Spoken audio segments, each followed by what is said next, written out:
বাংলাদেশ নিয়ে বক্তব্য পেশ করুন প্রধানমন্ত্রী। বিধানসভা থেকে প্রস্তাব মুখ্যমন্ত্রী মমতা বন্দ্যোপাধ্যায়ের। বাংলাদেশ থেকে ভারতীয়দের ফেরানো এবং ওই দেশে রাষ্ট্রসংঘের শান্তিরক্ষা বাহিনী পাঠানোর প্রস্তাবও করেছেন মুখ্যমন্ত্রী।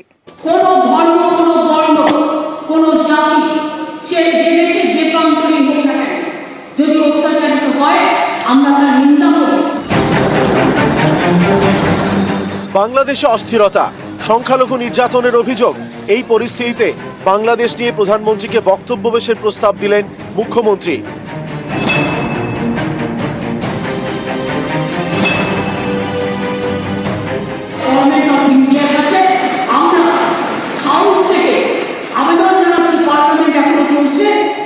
যে দয়া করে প্রাইম মিনিস্টার দরকার হলে দুই দেশের সাথে কথা বলুন। গভর্নমেন্ট অফ ইন্ডিয়া ইজ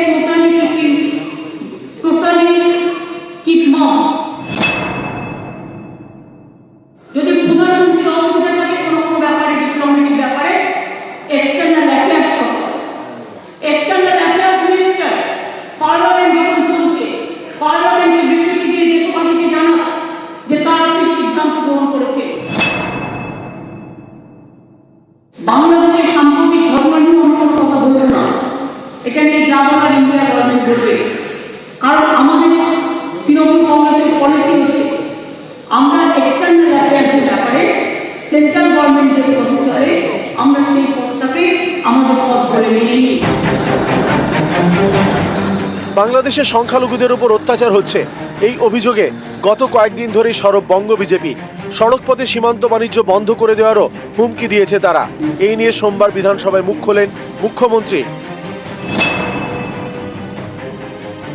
রোজ মিছিল মিটিং করতেই পারে, এটা স্বাধীনতা অধিকার, কিন্তু তারা বলছে আমরা বড়রাকে খাবার পাঠাতে দেবো না। তারা বলছে আমরা বনগা পেট্রোল রেল স্টেশন আটকে দেবো, সেটা আমাদের এখতিয়ারে পড়ে না। ইন্টারন্যাশনাল এগ্রিমেন্ট অনুযায়ী, ইন্টারন্যাশনাল বর্ডার এগ্রিমেন্ট অনুযায়ী গভর্নমেন্ট অফ ইন্ডিয়া যদি আমাদের কাছে গাইডলাইন দেয়, আমাদের কাছে অ্যাডভাইস দেয়, তখনই আমরা এটা বন্ধ করতে পারি। তাছাড়া এটা আমাদের হাতে নেই, আমাদের দায়িত্বে নেই। আমরা মনে করি যে বাংলাদেশ একটা স্বাধীন রাষ্ট্র, তাদের সম্মান তাদের কাছে নিশ্চয়ই আছে। তারা ভালো থাক, সুস্থ থাক, তারা সুন্দর থাক, তাদের শান্তি ফিরে আসুক, নিশ্চয়ই আমরা চাই। কিন্তু সাথে সাথে আমাদের পরিবার পরিজনের উপরে যাতে কোনো অত্যাচার না হয়, এইরকম ভাবে যদি ঘটনা ঘটতে থাকে তাহলে আমাদের লোকেদের আমরা নিশ্চয়ই ফিরিয়ে আনতে চাই। তার জন্য সরকার উদ্যোগ গঠন করুন। Government of India can take up the matter with the United Nations so that they can send the peacekeeping force in Bangladesh and they can rescue our people from Bangladesh.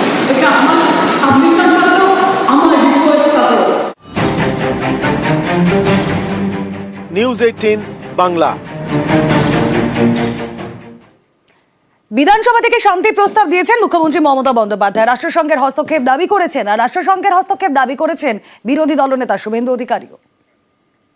আজকে মুখ্যমন্ত্রী বলছেন তা আপত্তির কিছু নেই, কিন্তু সেই সদিচ্ছার প্রকাশ কার্যক্ষেত্রে দেখানো উচিত। 69 মেম্বার অফ পার্লামেন্টরা আছে, তাদেরকে দিয়ে লোকসভায় বিষয়টা উপস্থাপন করে সদিচ্ছার প্রমাণ রাখুন।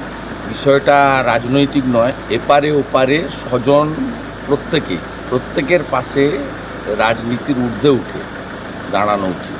সেটা পরিবেশ পরিস্থিতি অনুযায়ী যদি এই রাজ্যের শাসক দল বা মুখ্যমন্ত্রীও চান, সেটা তার সদিচ্ছা বা তার যে বক্তব্য কার্যক্ষেত্রে প্রমাণ করে তিনি দেখান। আমরা তো রাস্তায় নেমে এর প্রতিবাদ করছি।